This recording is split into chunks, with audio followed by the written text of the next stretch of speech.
Oi, gente, tudo bem? A paz do Senhor Jesus.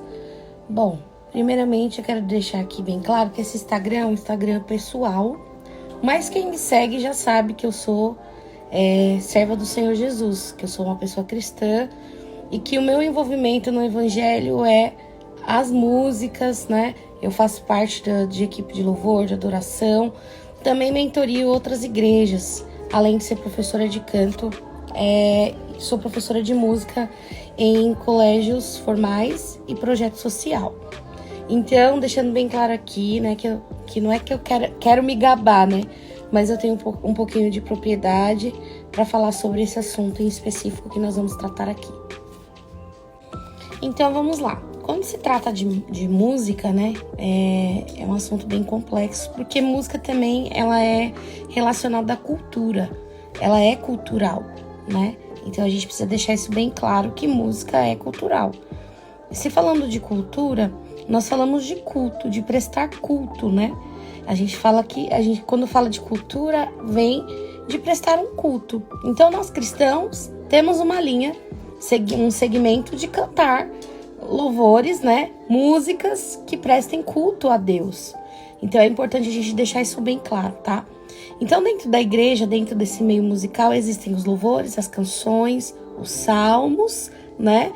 E cada um tem a sua especificidade. E durante essas 2 semanas, né, eu tenho tratado isso nas aulas de canto, né? Porque nós ali trabalhamos com consciência. Então, temos uma cultura, né, de cultuar a Deus através das canções e canções que falem sobre o nosso Deus, né?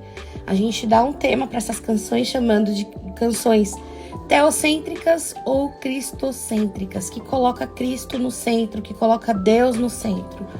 E essas canções, elas são utilizadas para cantar com a congregação, tá?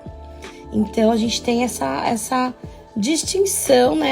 essa separação de músicas.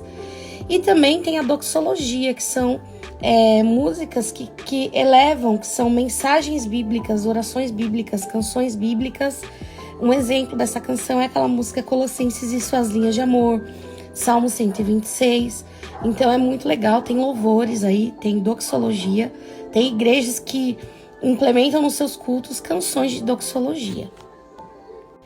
E também tem a distinção dos louvores egocêntricos e antropocêntricos, que colocam o ser humano no centro, o ego do homem no centro, né? De uma certa forma. E nós estamos vendo aí uma polêmica gerando aí nas redes sociais dessas canções. Exemplos de polêmicas que eu vou dar aqui. A música Jeová Jiré, a música Venho Me Buscar, do Jefferson Suelen, Jeová Jiré, da Aline Barros e tantas outras que têm gerado aí uma discussão polêmica.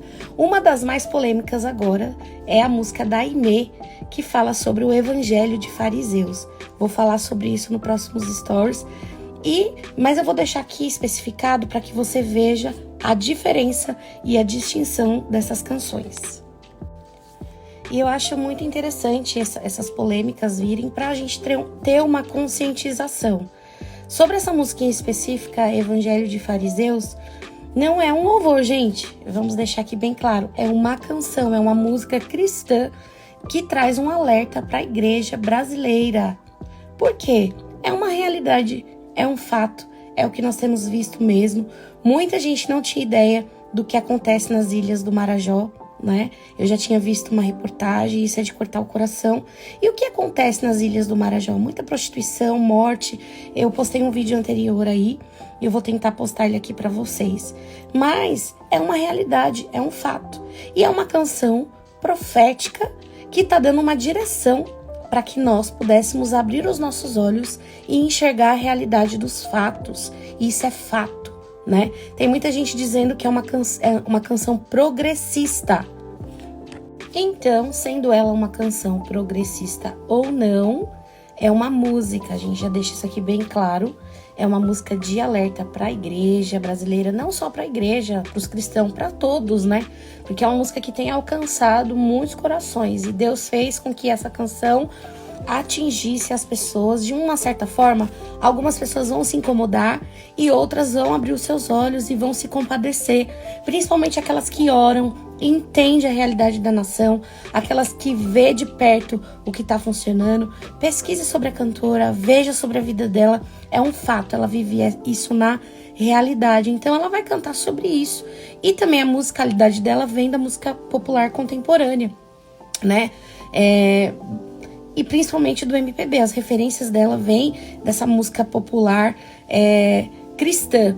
E aí ela se referenciou-se a esse tema que ela vive de fato. Agora, um fato não podemos fechar os nossos olhos e ver as necessidades que o mundo, de forma geral, principalmente o nosso país, precisa e necessita. Se você se diz um cristão e não se importa com o que a letra dessa canção está dizendo e voltar os seus olhos para as necessidades básicas que essas pessoas que vivem em lugares como esse precisam, você não pode ser considerado um cidadão e muito menos um cidadão do reino, porque essa é a necessidade da nossa nação. E esse louvor nos comove, nos move, porque não tá falando que você não tem que fazer campanha, que você não tem que orar pela sua família, não é isso. Tá falando que muitas vezes o nosso foco principal é só esse. É pensar em nós mesmos, em nossas necessidades humanas, o mundo aqui ao nosso redor, aquilo que os nossos olhos conseguem ver. Louvor não, né? Música, que nem a gente disse aqui, é o costume, a gente às vezes acostuma falar. Mas é isso, gente, pense bem. E eu vou deixar aqui para vocês o que são os fariseus. Quem eram os fariseus? Os fariseus eram aqueles que perseguiam Jesus. Eram aqueles que falavam uma coisa e viviam outras. E muitas vezes é isso que acontece mesmo. Muita gente prega o amor, mas não vive o amor, vive o ódio. Muitos pregam a bênção de Deus, mas vivem a maldição. Então, realmente, é isso que nós temos visto hoje. Pessoas que se dizem cristãs e que não vivem o evangelho da verdade. Então, é uma música de alerta, uma música de reflexão. E as outras músicas que nós vemos aí polêmicas, né? Pesquisem a palavra. Vejam se bate com a palavra. Tá batendo com a palavra? Até essas canções que nós dizemos ser antropocêntricas são canções também que evangelizam as pessoas. Não julguem, não descriminalizem essas canções, porque essas músicas, elas têm uma direção certa. E quantas vezes pessoas são alcançadas pelo evangelho, né? As boas novas, que evangelho significa boas novas, através de canções que falam também a sua realidade naquele momento. Servem como iscas para pegar o coração daquela pessoa. E aí depois ela vai entendendo a verdade da palavra e ela vai glorificando a Deus através dos atos que o Senhor Jesus tem feito por ela e através do reconhecimento que ela faz de si mesma, que ela sem Deus não é nada, que ela sem Deus não é ninguém. Então, em nome de Jesus, coloque a mão na consciência, tá? Tome cuidado com o que a internet prega, com o que as pessoas têm dito. Faça uma observância da palavra, busque nas escrituras, busque o Espírito Santo, a direção do Espírito Santo para aquilo que você vai cantar, aquilo que você vai tocar, aquilo que você vai pregar, ou até mesmo aquilo que você vai fazer. Que mais importante que suas palavras são suas atitudes.